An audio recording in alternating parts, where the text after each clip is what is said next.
Tehran, Iran, November 4th, 1979. The rain was falling over the grey concrete of the city, mixing with the smoke from burning tires and the sweat of a million shouting voices. To the observers inside the Soviet embassy, just a few miles away from the chaos, it looked like the end of the world, or perhaps the beginning of a new one. But down on the ground, inside the walls of the United States Embassy, it was a scene of total, suffocating collapse. 3,000 students, fueled by revolutionary zeal and the rhetoric of the Ayatollah, surged over the brick walls. They were not soldiers, they were a mob. But they were a mob with a purpose. They cut chains, smashed windows, and overwhelmed the Marine Security Guard detachment, who had been ordered not to fire. Tear gas canisters hissed across the courtyard, blinding and choking the diplomats who were frantically trying to destroy classified material inside the Chancery. From the perspective of the KGB station chief in Tehran, watching the reports flood in via secure telex to Moscow, this was a geopolitical earthquake. The American superpower, the great adversary of the Kremlin, was being brought to its knees not by nuclear missiles or tank divisions, but by unarmed students. It was a humiliation of unprecedented scale. The Soviets watched with a mix of glee and professional curiosity. They expected the Americans to crack. They expected the CIA to lose control. But then, the counting began. And the math did not add up. In the days following the takeover, the revolutionary students, soon to be known as the Muslim student followers of the Imam's line, began the arduous task of cataloguing their prisoners. They lined up the terrified Americans, blindfolded them, and marched them before the cameras. They checked the embassy rosters. They checked the diplomatic lists provided by the Foreign Ministry. 52 Americans were accounted for. They were paraded, interrogated, and locked away. But the students, paranoid and meticulous, began to cross-reference the capture list with the shredded documents they were recovering from the embassy's incinerator room. There was a gap. It was a ghost in the data. A discrepancy that sent a chill through the leadership of the Comité, the revolutionary committees running the city. According to the fragmented staffing logs they were piecing together, there should have been more people in the consular section. Specifically, 6 more people. Where were they? This was the incident. It wasn't an explosion or a gunfight. It was an absence. A silence where there should have been voices. To the Iranian leadership and their interested observers in the KGB, this silence was terrifying. It implied that, despite the total encirclement of the compound, despite the sea of angry protesters blocking every exit, and despite the city-wide lockdown, a hole had opened up in reality. The Comité frantically scoured the compound. Had they been killed in the initial assault? No bodies were found. Had they been overlooked in a basement or a safe room? The students tore the buildings apart, overturning desks and smashing through drywall. Nothing. The realization began to settle in, heavy and cold. 6 American diplomat spies, in the eyes of the revolution, were loose in Tehran. And if you want to understand how the Cold War defined the modern world, and how these shadow battles shaped history, make sure to subscribe to Cold War Impact right now. We are uncovering the classified history you were never meant to see. The stakes for the Iranian revolutionaries could not have been higher. The legitimacy of their takeover rested on the idea that they had captured the nest of spies in its entirety. If the Americans had agents running loose in the capital, communicating with Washington, it meant the revolution was vulnerable. It meant the CIA was still operational inside their borders. The paranoia in Tehran exploded. The Revolutionary Guards, young men with G3 rifles and green fatigues, set up checkpoints on every major intersection. They stopped cars at random. They dragged passengers out into the street. They were looking for Western faces. They were looking for anyone who couldn't speak Farsi perfectly. But the incident became even stranger when reports started coming in from the airport. The Mehrabad International Airport was a fortress. The borders were sealed. Every passport was scrutinized by revolutionary tribunals before a foreigner was allowed to leave. The flight manifests were checked against blacklists. And yet, rumors began to circulate among the intelligence community in Tehran, rumors that the KGB picked up on immediately. There were whispers of ghosts moving through the city, sightings of Westerners who didn't look like diplomats, but didn't look like tourists either. They were described as calm, almost too calm. One report from a Comité patrol in late November 1979 detailed a strange encounter near the northern suburbs. They had seen a vehicle with diplomatic plates that didn't match the known registry of the active embassies. When they tried to pursue, the vehicle vanished into the labyrinth of Tehran's backstreets. It was as if they were chasing smoke. The KGB, analyzing this from the outside, was baffled. Their own intelligence officers in Tehran were arguably the best in the world at spotting CIA tradecraft. They knew the Americans were desperate. They knew President Jimmy Carter was looking for a military option. But a military rescue required helicopters, soldiers, noise, and violence. It was loud. This was quiet. This was something else entirely. The Soviets began to suspect that the Americans had deployed a new kind of asset. Was it a sleeper cell that had been dormant for decades? Was it a localized rebellion faction working for the CIA? The KGB residents in Tehran advised the Iranian security forces to tighten the net. They warned that the missing six were likely being used to coordinate a counter-coup. The tension in the city became palpable. The missing six became a bogeyman for the revolution. Every time a phone line went dead, every time a power outage hit a neighborhood, the Revolutionary Guards blamed the invisible Americans. They were convinced these six people were not just hiding but were actively sabotaging the revolution from the shadows. Then, the Iranians played their trump card. They activated the rug weavers. This was not a military unit, but a room full of patient, fanatical students. Their job was to take the thousands of pounds of shredded paper seized from the US Embassy and reconstruct them. The Americans had used high-grade shredders, turning documents into confetti, but they hadn't burned them all. Day and night, the students sat on the floor, picking up strips of paper as thin as a blade of grass, matching letters and colors.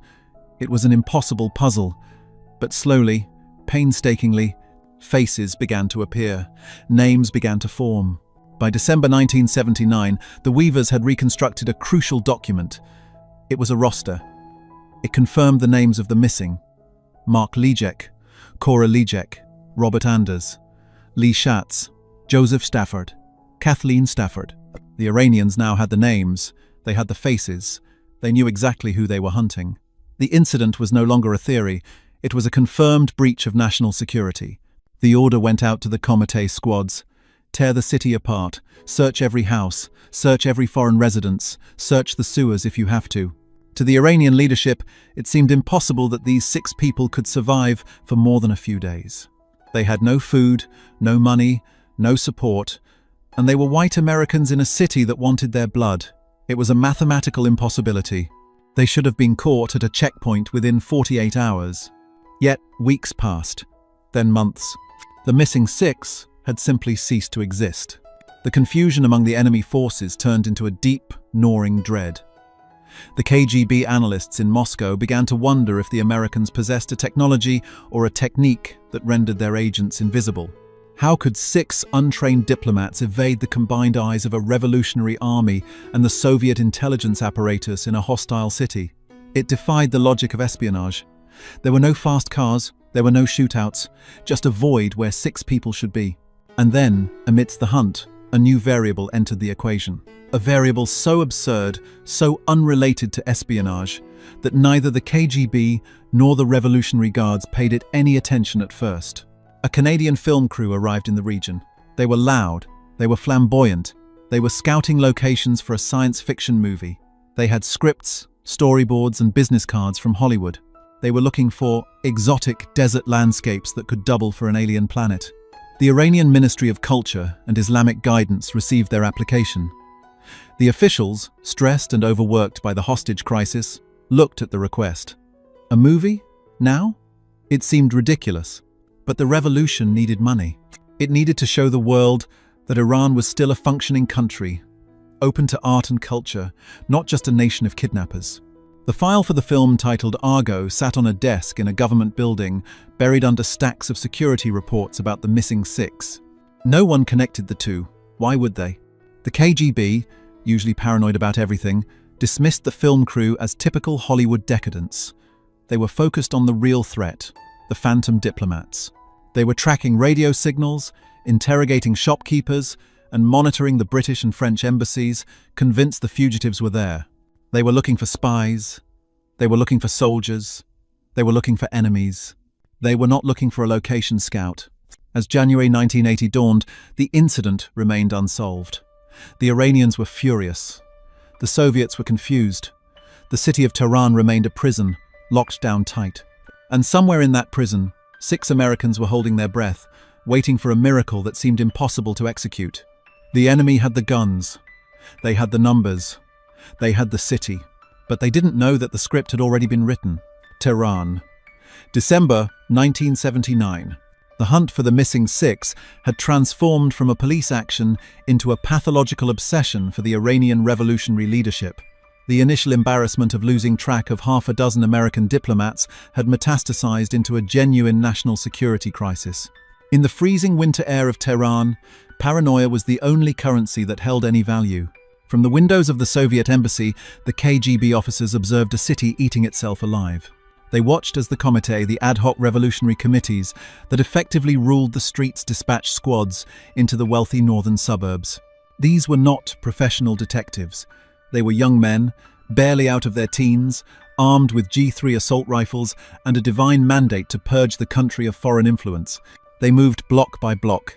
They kicked down doors of suspected sympathizers.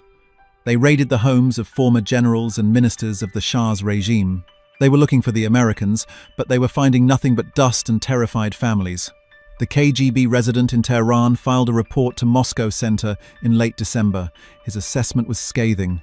He described the Iranian counterintelligence efforts as energetic but amateurish. However, he also noted a growing danger. The sheer volume of the search meant that statistically the Americans would be found. The law of large numbers was against the fugitives. You cannot hide 6 Westerners in a hostile Middle Eastern capital forever. Eventually, a neighbor would talk. Eventually, a delivery boy would see a face he recognized.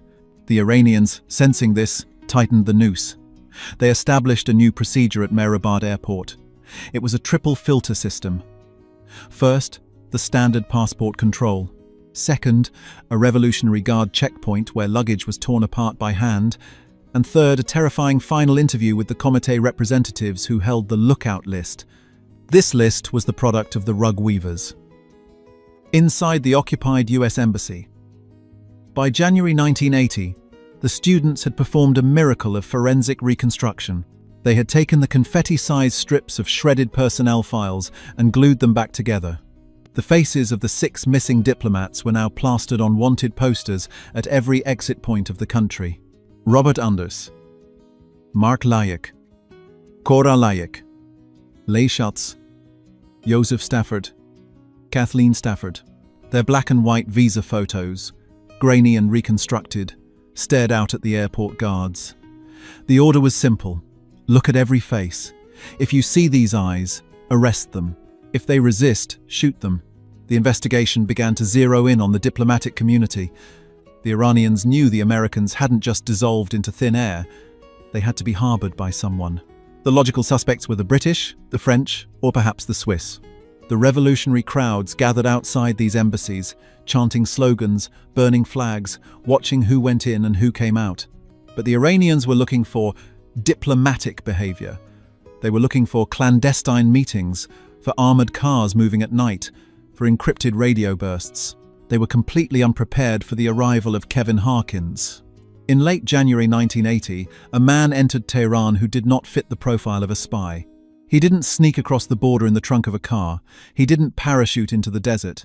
He flew into Mehrabad International Airport on a commercial flight, walked straight up to the immigration officer, and handed over an Irish passport. His name, according to his documents, was Kevin Harkins. His profession was listed as production consultant. To the Iranian immigration officer, tired and angry, Harkins looked like exactly what he claimed to be. A flamboyant, artistic Westerner, totally oblivious to the political revolution happening around him. He wasn't wearing a suit. He wasn't trying to blend in. He had the air of someone from Hollywood, arrogant, loud, and business-focused. He wasn't alone. He was meeting with contacts, carrying portfolios of concept art. He was talking about locations and lighting and authenticity. The investigation actually did brush against him. The Ministry of Culture and Islamic Guidance reviewed his application. They looked at the script he was carrying. It was a science fiction epic titled Argo. The script described a Middle Eastern-style planet where a resistance force fights against an intergalactic tyranny. The Iranian censors read the script. In a twist of irony that no novelist would dare write, they actually liked it. They saw the story not as American propaganda, but as a metaphor for their own revolution. The resistance, fighting the empire, resonated with their anti-imperialist ideology. The KGB, monitoring the influx of foreigners, also took note of the film project. Their intelligence officers in the West checked the backstory. Was Argo real? They looked at the trade papers in Los Angeles. There it was. A full-page advertisement in Variety and The Hollywood Reporter. Argo, a cosmic conflagration. The ads featured dramatic, pulp-style artwork. There was a production office listed in Hollywood. There were business cards. There was a buzz in the industry about this upcoming blockbuster. The Soviets, cynical as always, concluded that this was simply American capitalism continuing to function. Hollywood wanted to make money, and they needed desert locations. It was absurd that they would come to revolutionary Iran, but artists were known to be crazy. The KGB analysts filed the Argo information away as background noise non-threat. This was the genius of the confusion. The investigation was looking for silence. They were looking for people trying to hide. They were not looking for people trying to make a movie. Meanwhile, the real investigation, the hunt for the diplomats, was getting dangerously close to the truth. The Iranian intelligence services began to focus heavily on the Canadian embassy. Ambassador Ken Taylor had been acting strangely. He was sending unnecessary staff home. The activity levels at the Canadian residence were inconsistent with a skeleton crew. The utility bills were slightly too high. The food deliveries were slightly too large. The comité began to stake out the residence of John Sheardown, the Canadian immigration official. They parked cars down the street. They watched the windows. Inside that house, the missing six were living in a state of suspended terror. They spent their days playing Scrabble, drinking alcohol to numb the anxiety, and watching the revolutionary crowds on television. They knew the net was tightening. There was a terrifying moment when the phone rang at the residence. A voice on the other end, speaking Farsi, asked for someone who didn't live there. Then they hung up. A wrong number? Or a probe? A test to see who would answer? Then, a gardener who worked on the compound made an offhand comment to one of the Canadians about the guests. He had seen faces he didn't recognize. The Iranians were now just inches away. The investigation had moved from a general dragnet to a specific target. The Revolutionary Guard commanders were preparing to breach diplomatic protocol. They were discussing a raid on the Canadian diplomatic sites. They argued that if they found the Americans, the violation of international law would be justified by the magnitude of the victory. They just needed one final confirmation, one photo, one solid tip. The tension in Tehran in late January 1980 was electric. The Soviets sensed that a climax was approaching. They expected a shootout. They expected the Canadians to be dragged into the street. They expected the missing six to be paraded on television within the week. It was into this atmosphere of impending doom that Kevin Harkins, the man with the movie script, stepped out of a taxi and walked toward the Canadian residence. To any observer, he was just a production consultant going for a meeting. He carried his portfolio. He wore a trench coat. He looked relaxed. But the Iranian investigators watching the street didn't know that Kevin Harkins was carrying something that would shatter their reality. He wasn't just carrying a script. He was carrying a new identity for every single one of the fugitives. The investigation had reached a critical mass. The Iranians had the names. They had the faces. They had the location. They had the airport locked down with a triple-layer security filter that no one had ever successfully breached. They were confident. They had won. There was no way out. What they failed to understand was that they were trying to solve a puzzle using the rules of the real world. They were looking for logic. They were looking for military tactics. They didn't realize that the man walking into the trap had brought with him the rules of Hollywood. And in Hollywood, reality is negotiable. The trap was set. The guards were at the gate. The missing six were trembling in the living room, waiting for the door to be kicked in. And the director shouted, "Action! Langley, Virginia, CIA headquarters." While the Soviets hunted for ghosts in Tehran and the Iranian Revolutionary Guards tore apart the city looking for spies, the solution to the crisis was being engineered in a small, windowless room inside the Office of Technical Service. This was the domain of Tony Mendez. Mendez was not a paramilitary shooter. He was not a political analyst. He was the CIA's chief of disguise. In the sterile hallways of Langley, he was known as an artist in a world of bureaucrats. His job wasn't to steal secrets. It was to smuggle people out of places where they were already dead. The State Department was paralyzed. They had floated ideas that bordered on the insane. One plan suggested the 6 diplomats ride bicycles hundreds of miles to the Turkish border in the dead of winter. Another suggested they pose as English teachers. Mendez rejected them all. The Iranians were looking for diplomats. They were looking for Americans trying to sneak out. Mendez realized that to get them out, he didn't need a military operation. He needed a magic trick. The secret project wasn't a new stealth fighter or a silent submarine. It was a corporation called Studio 6 Productions. Mendez flew to Los Angeles. He didn't go to a safe house. He went to the Warner Brothers lot. He met with John Chambers, the legendary makeup artist who had won an Oscar for Planet of the Apes. Chambers was a patriot and a longtime CIA asset.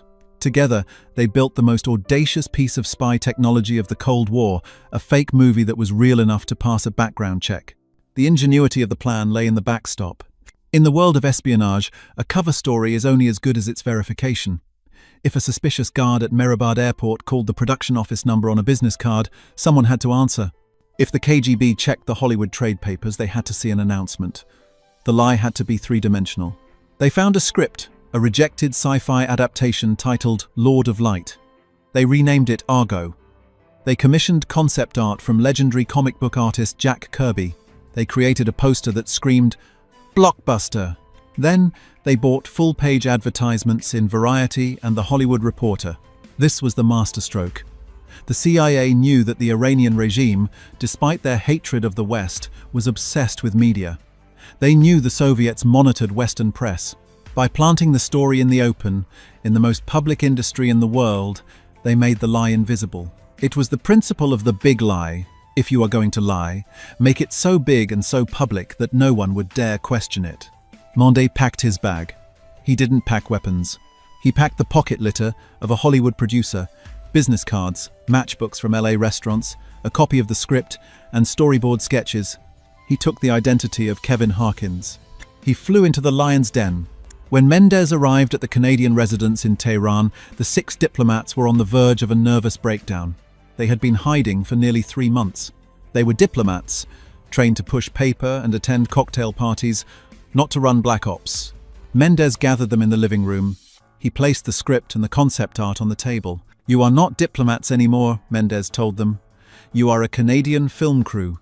The genius of the American plan was the casting. Mendez assigned roles based on the diplomats' personalities. Cora Lehek became the screenwriter. Mark Lehek became the transportation coordinator. Robert Anders became the director. Lee Schatz became the cameraman. The Staffords became the associate producer and production designer. The technology here was psychological warfare. Mendez spent days drilling them.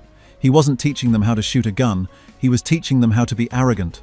"Hollywood people are different," Mendez instructed. "They are entitled, they are obnoxious, they don't respect authority. When the guards question you, don't look guilty. Look annoyed that they are wasting your time." This was the crucial pivot. A spy tries to be invisible. A filmmaker tries to be the center of attention. By acting like they owned the place, they would short-circuit the Iranian suspicion. It was counterintuitive, and that was why it was brilliant. Mendez forced them to memorize their legends. They had to know every detail of their fake lives. What was their last movie? Who was the studio head? Why did they choose Iran? Answer: because the desert landscapes were perfect for the alien planet Argo. As the training continued inside the residence, the missing 6 began to transform. The terror in their eyes was replaced by focus. They started to wear their disguises, garish 70s clothing, gold chains, unbuttoned collars. They began to inhabit the characters. But outside the walls, the clock had run out. The Iranian rug weavers were finishing their work. The airport security had just installed a new verification protocol. The KGB was watching the Canadian embassy with increasing intensity. Mendez made the call. They had to move. The date was set for January 27, 1980. They would walk right through the front door of Mehrabad International Airport, the most heavily guarded choke point in the Middle East. There were no backup teams. There were no extraction helicopters waiting just over the horizon. If they were caught, they would be executed as spies. The secret project, this construct of paper and acting, was their only shield against a revolutionary army. The night before the departure, Mendez handed them their fake Canadian passports. The ink was barely dry. The stamps were master forgeries created by the CIA's technical division, indistinguishable from the real thing. "The only thing standing between you and a firing squad," Mendez said, "is your ability to tell this story." The stage was set, the actors were in place, the script was written. Now, they had to perform it for the toughest audience in the world, the teenage revolutionaries with machine guns guarding the departure gate. The American ingenuity had built a Trojan horse made of Hollywood dreams. But as morning broke over Tehran, the question remained. Would the enemy buy the ticket? Mehrabad International Airport, January 27th, 1980. The fog of the early morning hung heavy over the tarmac, masking the snow-capped Alborz Mountains in the distance. Inside the terminal, the air was thick with the smell of cheap tobacco and nervous sweat. Tony Mendez, now fully inhabiting the persona of Kevin Harkins, led his flock toward the immigration counters. The 6 Americans were walking a tightrope. If they walked too fast, they looked like they were fleeing. If they walked too slow, they looked suspicious. They had to walk with the casual, bored arrogance of a film crew that just wanted to go home. They reached the first checkpoint. The customs officers, tired and irritable, waved them through. The disguises were holding. The flamboyant clothes and the confident chatter about lighting angles and desert textures created a force field of awkwardness that the Iranians didn't want to penetrate. But then came the second checkpoint. The Comité. These were not bored bureaucrats. These were the true believers. Bearded, intense, and staring at every face with a predatory focus. They held the lookout list with the reconstructed photos of the diplomats. One of the guards stopped the group. He took the Canadian passports. He looked at the faces. Then he looked at the photos. The silence that followed lasted for seconds, but it felt like decades. The guard frowned. He pointed to a discrepancy in the paperwork. The entry dates on the yellow forms didn't perfectly align with the stamps. In the bureaucratic chaos of a revolution, this was common, but today, it was a death sentence. Mendez stepped forward. He didn't apologize. He didn't beg. He acted annoyed. He tapped his watch. He pointed to the flight board. He launched into a monologue about the production schedule, about the studio in Hollywood, about how difficult it was to film in this country. He pulled out the ultimate prop, the Argo storyboard portfolio and the copy of Variety magazine with the full-page ad. The guard looked at the magazine. He saw the title, Argo, A Cosmic Conflagration. He saw the dramatic artwork. He looked at the filmmakers in front of him. This was the moment of collision between two worlds. The guard was living in a world of religious fundamentalism and spy paranoia. Mendez was presenting him with a world of science fiction and Hollywood commerce. The guard's brain tried to reconcile the two. If these people were spies, why were they so loud? Why did they have a movie script? Why was their project advertised in an American magazine? It was too absurd to be a lie. Spies don't have storyboards. The guard's eyes flicked back to the passports. He hesitated. The sheer weight of the backstop, the meticulously constructed reality Mendez had built, crushed his suspicion. He grunted, stamped the passports, and shoved them back across the counter. They walked toward the gate. They didn't run. They didn't look back. They boarded Swissair Flight 363 to Zurich. As the engines spooled up, the missing 6 gripped the armrests until their knuckles turned white. The plane taxied. The wheels left the runway. They climbed through the smog, through the clouds, and finally, into the clear blue sky. When the captain announced that they had cleared Iranian airspace, the film crew didn't just smile. They ordered a round of Bloody Marys and toasted the invisible line they had just crossed. But down on the ground, the shock was just beginning. For a few days, the silence continued. The Iranians assumed the missing 6 were still hiding in a basement somewhere in Tehran. The KGB continued to monitor the Canadian embassy, waiting for a mistake. Then, the Canadian government closed its embassy. Ambassador Ken Taylor and his staff left the country abruptly. The Iranians were suspicious. The Comité raided the Canadian residence. They kicked down the doors, ready to drag the American fugitives out in chains. They found nothing. The house was empty. There were no Americans. There were no spies. And then, the news broke.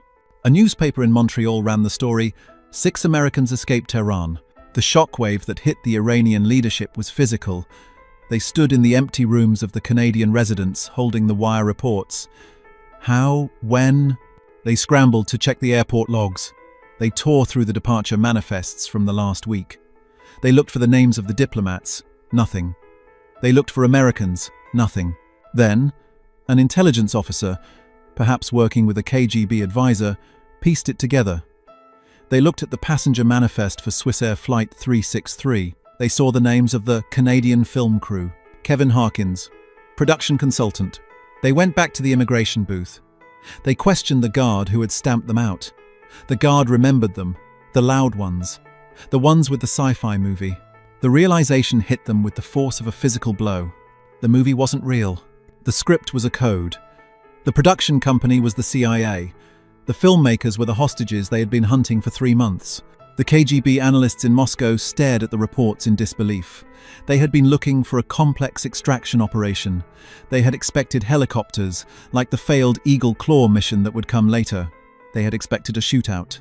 Instead, the CIA had walked the most high-value targets in the world right past the Revolutionary Guards by showing them a comic book.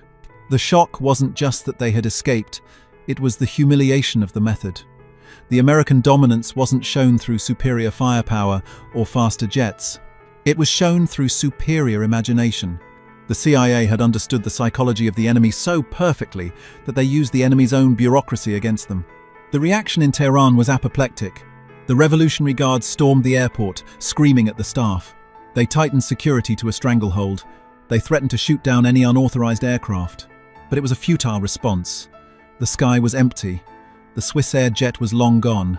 The Argo crew was already in Europe, debriefing in a safe room. The Soviets, usually quick to mock American failures, were silent. They recognized the tradecraft. It was a masterclass in grey deception, operating in plain sight. They had to admit, in their classified internal memos, that the Americans had pulled off the greatest exfiltration of the Cold War without firing a single shot.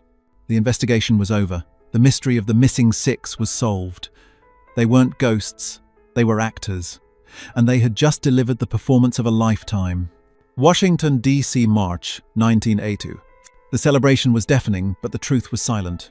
In the Rose Garden of the White House, and across the front pages of every major newspaper in the Western world, the narrative was clear. Thank you, Canada.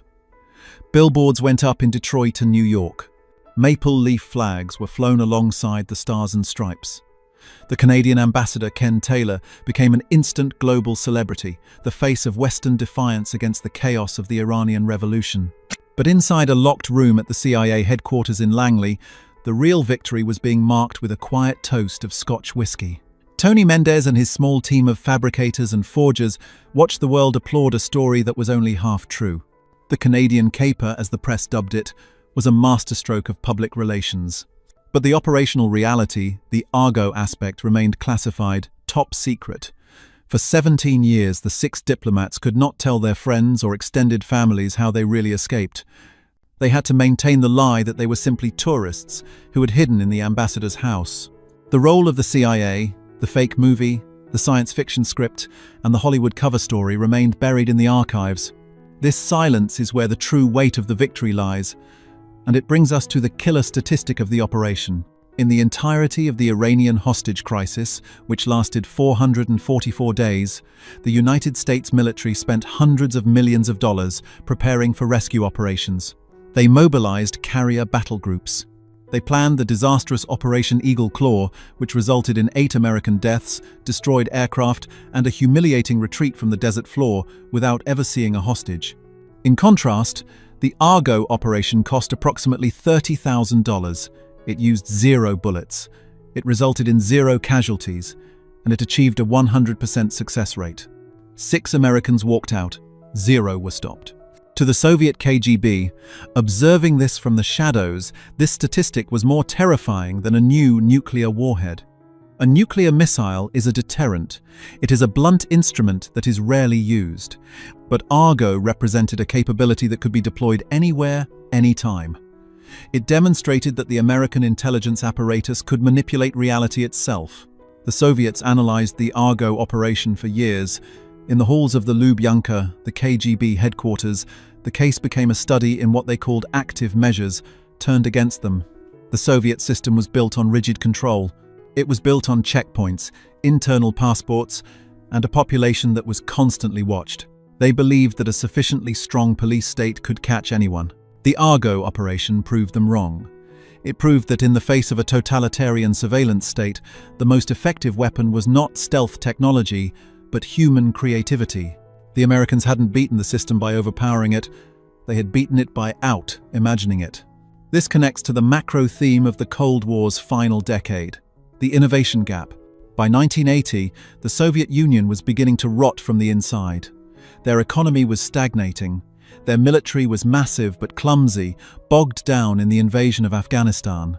They were producing thousands of T-72 tanks and MiG-23 fighters, believing that mass production equaled dominance. But the United States was moving into a different era. The Americans were investing in microchips, in satellites, and in the psychology of warfare. The Argo operation was a microcosm of this shift. While the Iranians and their Soviet advisors were looking for soldiers and spies analog threats, the CIA attacked them with a media threat. They used the global hunger for entertainment, the flashy allure of Hollywood, as a camouflage that the rigid grey minds of the Revolutionary Guards could not deconstruct. The Iranians failed because they lacked the cultural context to understand the lie. They couldn't conceive that a government agency would spend money to create fake movie posters and buy ads in Variety. To a fundamentalist regime, that level of frivolity was alien. The CIA weaponized that cultural gap. The legacy of the operation rippled out through the intelligence community for decades. It changed the way the CIA approached exfiltration. It validated the Office of Technical Service, OTS, as a premier combat arm of the agency. It showed that a disguise was not just a fake mustache and glasses. A disguise was a narrative. It was a story so compelling that the enemy wanted to believe it. Even the phone line for Studio 6 Productions in Hollywood remained active for months after the escape. If anyone called the number on the business card, a cheerful voice answered, Studio 6. The lie was maintained to the very end, a testament to the thoroughness of American tradecraft. But the most profound impact was on the morale of the West. 1979 and 1980 were dark years. The Soviet invasion of Afghanistan, the energy crisis, and the embassy takeover had created a sense of American decline. The Canadian caper was the first ray of light. It proved that the West was not helpless. It proved that they could still outsmart the bad guys. When the files were finally declassified by President Bill Clinton in 1997, the world finally learned the name of Tony Mendez. The master of disguise was brought out of the shadows. He was awarded the Intelligence Star. The script for Argo, which had gathered dust for nearly 2 decades, became an artifact of history. The fake movie that never existed had saved 6 real lives. The Cold War is often remembered for its hardware: the Berlin Wall, the ICBM silos, the nuclear submarines prowling the deep Atlantic. But the Argo operation serves as a reminder that the true battlefield was the human mind. It was a war of perception. The Soviets and their proxies built walls to keep people in. They built checkpoints to control movement. They built a world defined by no. The Americans, in this instance, built a world defined by yes, yes, we are filmmakers. Yes, we are making a movie. Yes, we are leaving. In the end, the totalitarian regime was baffled not by a super soldier, but by a good story. The missing 6 didn't escape through a tunnel or a hidden compartment. They walked out the front door, right past the guards who were hunting them, protected by nothing but a piece of paper and the audacity to smile. It remains the ultimate testament to the idea that in the high-stakes poker game of the Cold War, the player with the best poker face and the wildest bluff took the pot.